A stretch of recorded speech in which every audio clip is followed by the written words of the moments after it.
Hello everyone, Kanasa here, and welcome back to Kerbal Gets Real, the next Millenia. This episode is going to be slightly different from a standard episode in this series, in the fact there's going to be no launches. Everything happening over the next 20 or so minutes will be following ongoing missions in this save. Another slight difference is I'll be scripting the beginning of this episode, which is something I normally don't do. The vast majority of my videos are just me freestyle talking over what I'm looking at, so let me know what you think of this in the comments, if you prefer this style of commentary or if you prefer the older freeform style of voiceover. Introductions aside, we're currently at Jupiter with the iRover. This was a mission launched a couple of episodes ago as the first test of the Harper Advanced Nuclear Test Rocket, a conceptual design for the use of nuclear thermal rockets in this save. The aim of this mission was to send a rover all the way to Jupiter and attempt to land it on the innermost Galilean moon,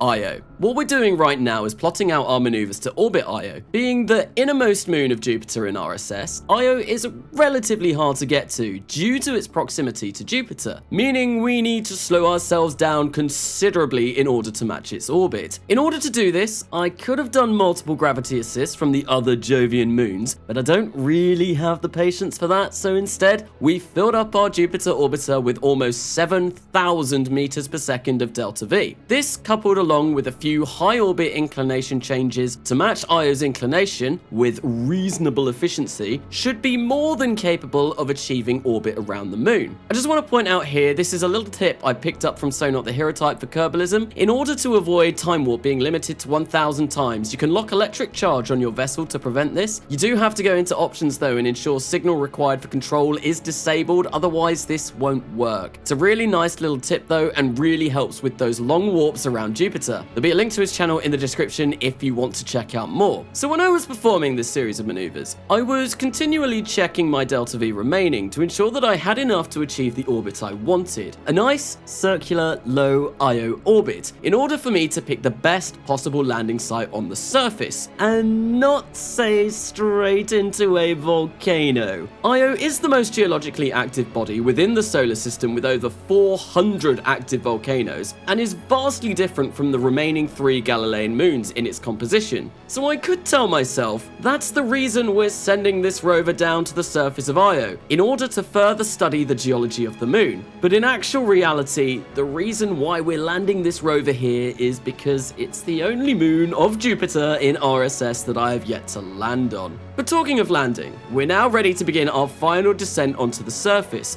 We're now finally able to get a closer look at the rover inside the shell. It's quite a simple design, a procedural avionics Pioneer core with 6 Kerbal Foundries medium-sized wheels for mobility, and a whole host of scientific instruments strapped on in order to maximize our science gains whilst we're on the surface.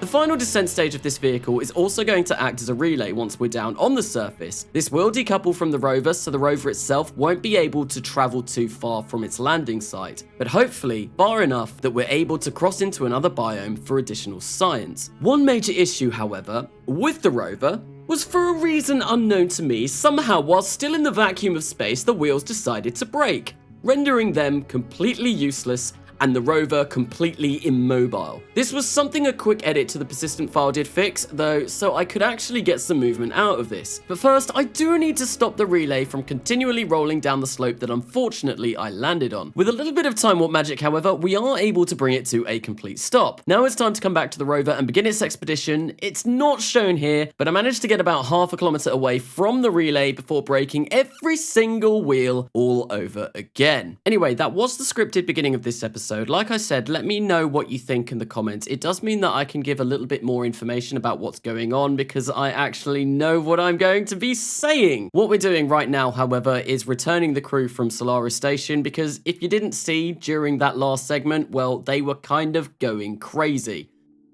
Now, what we're going to be focusing on is going to be everything to do with Mars. The rest of this episode is going to be purely focused on setting up Ellis Space Station, which is going to be my first ever space station around Mars. In the last episode, what we did do was get everything ready to be launched. We've now time warped ahead 300 days and our Mars transfer window has opened up. So the first module that we are going to be sending over is going to be the Wabo CommunityResourcePack module, so named after the first Dutch astronaut. This was given its name by Cohen V in a live stream from a donation. So here we are, finally, after a really long time. I promised this quite a while ago. Yeah, I did have that break, and that is why it has taken so long to do this. I do also know that I am going to be setting up Wretched Station around Venus for another donation at some point in the near future too. So this module, as you may be able to see, it has two of those centrifugal rings at the top, as well as a cupola module also. This is essentially going to be the comfort module for our astronauts at the space station. In order for them not to have constant stress breakdowns, I have tried to make the stay as comfortable as I possibly can.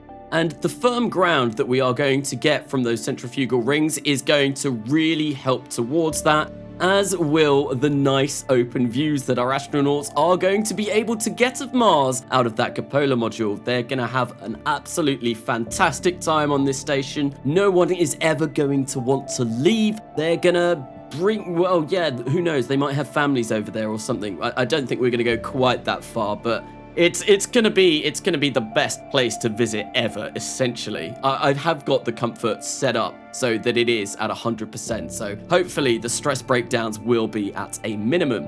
Anyway, we have burnt that first stage all the way over, and one thing about these missions is we are obviously using NTRs. So these burns are incredibly long. They ranged for the 5 modules that I'm going to send over in this transfer window. I think the range of the burn was between 20 and 40 minutes. They did vary depending on the payload. Some of the payloads that I am sending over at the moment are considerably lighter, such as the solar module that I will be looking at later on. That only weighs about 43 tons all in. So it is considerably lighter than some of the other modules that I'm sending over, like the one that we can see at the moment, which is the food module. This weighs about 140 tons, so it is a chunky module compared to some of the others, which is why this one has taken considerably longer to burn the 4,000-ish meters per second of delta V that we do need in order to do our trans-Mars injection. But we are coming down now, finishing this burn, and we can see that we do not have anywhere near an intersect with Mars. So this is one thing that I did have to do with every single burn that I was doing for this transfer window. I have had to create a lot of deep space maneuvers because for whatever reason, I just can't quite get that Mars encounter burning straight from Earth.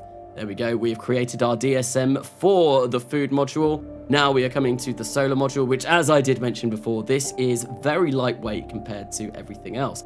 And this is going to be, along with the docking modules, the main source of power. The docking modules do have a couple of wraparound solar panels on them, which will provide a little bit of electric charge for the station. But the 2 ginormous solar panels that we have on the base of this module are going to be the main source. We're not using anything like nuclear power or RTGs or anything like that. No, we are just going to be relying on solar. We're only going to Mars, so we're not particularly far out in the solar system, and we are going to be in orbit, so we don't have to worry about long nights or anything like that. So I feel like solar was the best choice. This is now the final module that we are going to be sending over, and it's a little bit weird because this is kind of the crucial part. This is the core module where everything else will be attached to. Although, that being said, even though we're sending this over last, the burn that we are taking and the trajectory that we are taking means we are going to get to Mars about 100 days before every other module arrives. I think because of all of the weird inclinations that I have been launching from. Obviously, launching from Norfolk has meant that my inclinations have been really high. I've been almost polar in some situations. That the transfer for this particular part of the mission was by far the best. We're going to get there really soon, and also this took by far the least amount of delta V, which is also kind of useful because this is also quite a heavy module. On that module, we've got 6 docking ports, but we also have a habitation module attached as well, which contains a lot of shielding, which does make it incredibly heavy. But this is one where I was able to get an encounter with Mars almost instantly. And that also might be another reason why it was so much simpler to get this, and it is going to arrive at Mars so much faster than every other module that we have sent along so far. But with that being done, it is now time to do every single deep space maneuver that I do have plotted out, and I would like to say that these didn't really take an awful long time at all due to the fact that they were only in the region of 100 to 200 meters per second, but once again, we are using NTRs for all of this, so they did take a couple of minutes each, which isn't the worst compared to when we were performing our Trans-Mars injection, which did end up taking about, like I mentioned before, 20 to 30 to 40 minutes. Yeah, they were ridiculously long burns. These were a piece of cake in comparison. This is our food module. Once again, we are burning this, and I have done this in order of the deep space maneuvers that have come up. You can see I do have Kerbal alarm clock up on the right if you want to see, if you want a bit of a mini spoiler alert of what's going to come next, and you can see there we go, once again we have got a nice polar approach of Mars, and that is one thing that I am going to be doing with this space station. We are going to go for a polar station.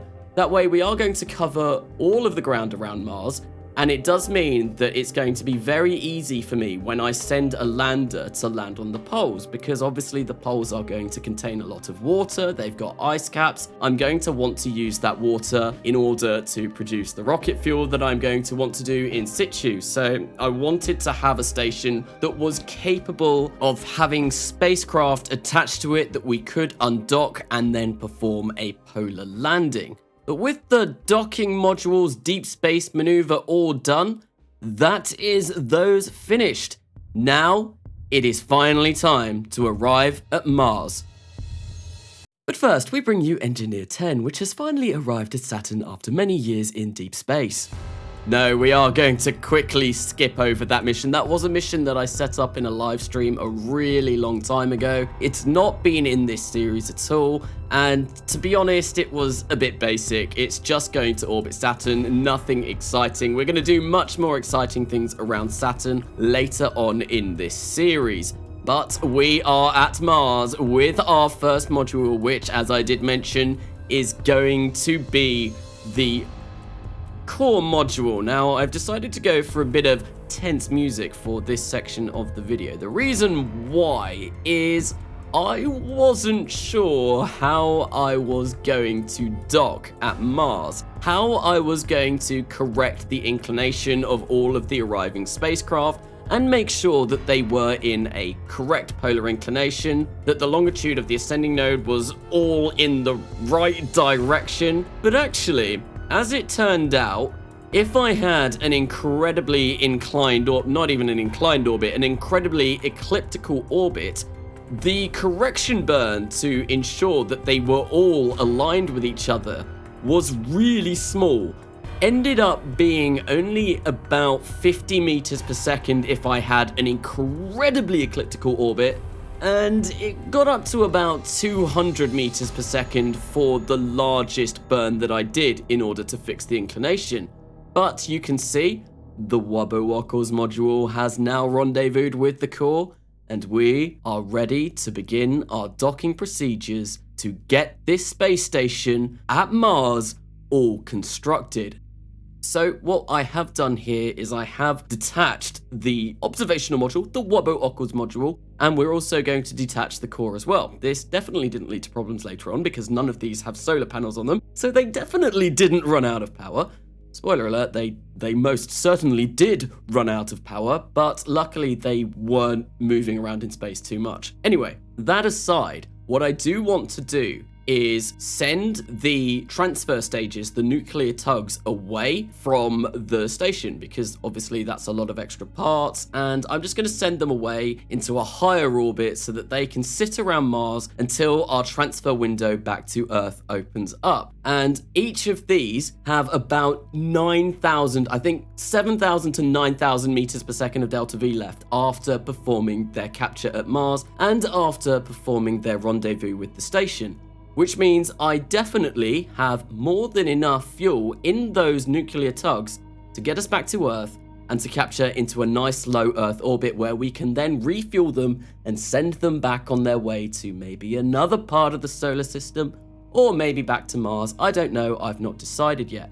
One other thing as well that was recommended in the comments, I've had a few comments asking me about this, is to individually name every single one of those nuclear tugs. I am going to do that. I've not come up with a naming convention yet, and it is definitely something I do want to do. I've just really not had the time this week. Obviously, I did the 24-hour stream. I got another Kerbal video out with the Starship capturing Hubble, and I am going to be away this weekend as well. So I've not really had the time to think of a naming convention that I do want to use for all of these nuclear tugs, but it will be something that I do. I obviously am going to be launching more of these, so I need some sort of convention, of naming convention, that I'm going to be able to name, say, like 20 of them. I was kind of thinking to myself, well, I could maybe use characters from Lord of the Rings or Knights of the Round Table or something. I'm a bit of a fantasy nerd. I do really like fantasy, so that's where my mind wanders to. But then we could also go for sci-fi. I saw a couple of suggestions, I think, for Nostromo, obviously the spacecraft from Alien. I'm not sure if that's going to be a good idea. I'm not sure if that's going to be foreshadowing. We're going to have some kind of weird mutant creature boarding our Mars space station. No, that would be very, very terrible if that were to happen. Hopefully nothing like that does happen before we even get astronauts over to the station, because we don't have astronauts at the moment, and we're not going to be sending astronauts over until at least the next transfer window. So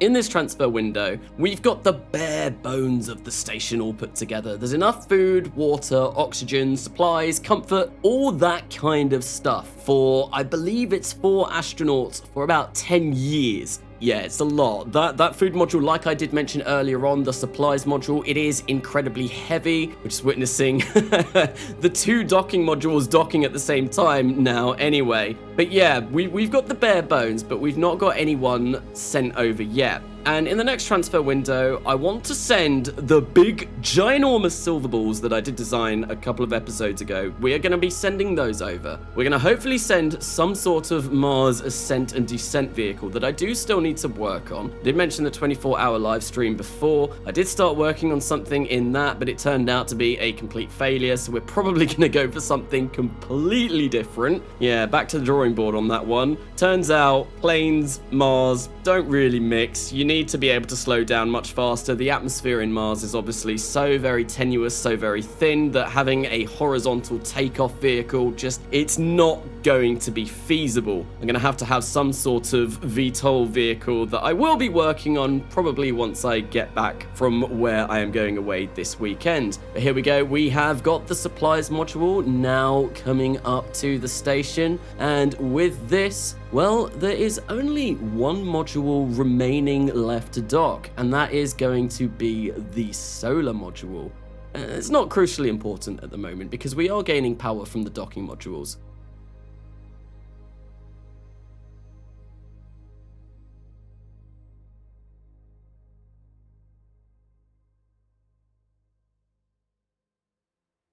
But we've sent the solar module over anyway in this transfer window, so it would be a little bit of a waste if we weren't to do a few small maneuvers and get that all docked up to the space station and then provide more than enough power than this space station is ever going to need. Yes, let's get this docked to Ellis Station and finally finish it up for this episode.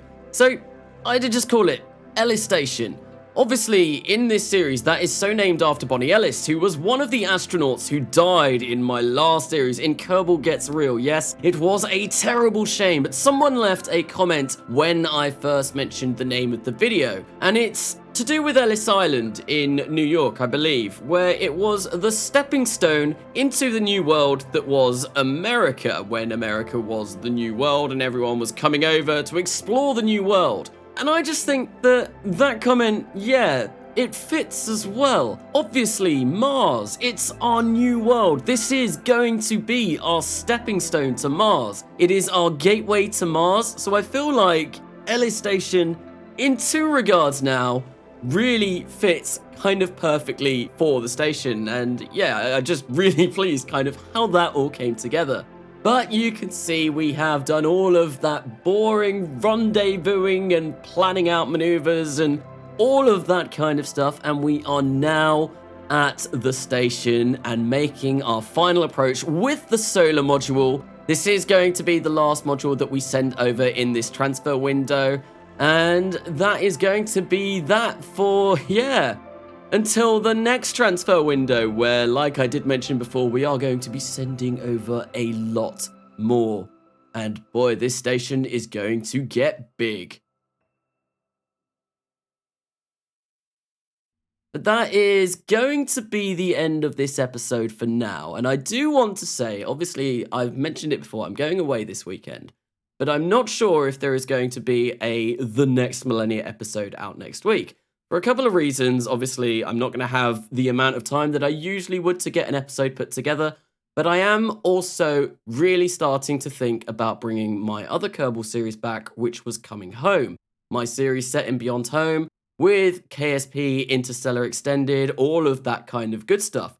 I want to sit down when I get back and really see what I was doing in that series and hopefully revive it, maybe bring out a recap episode or something like that.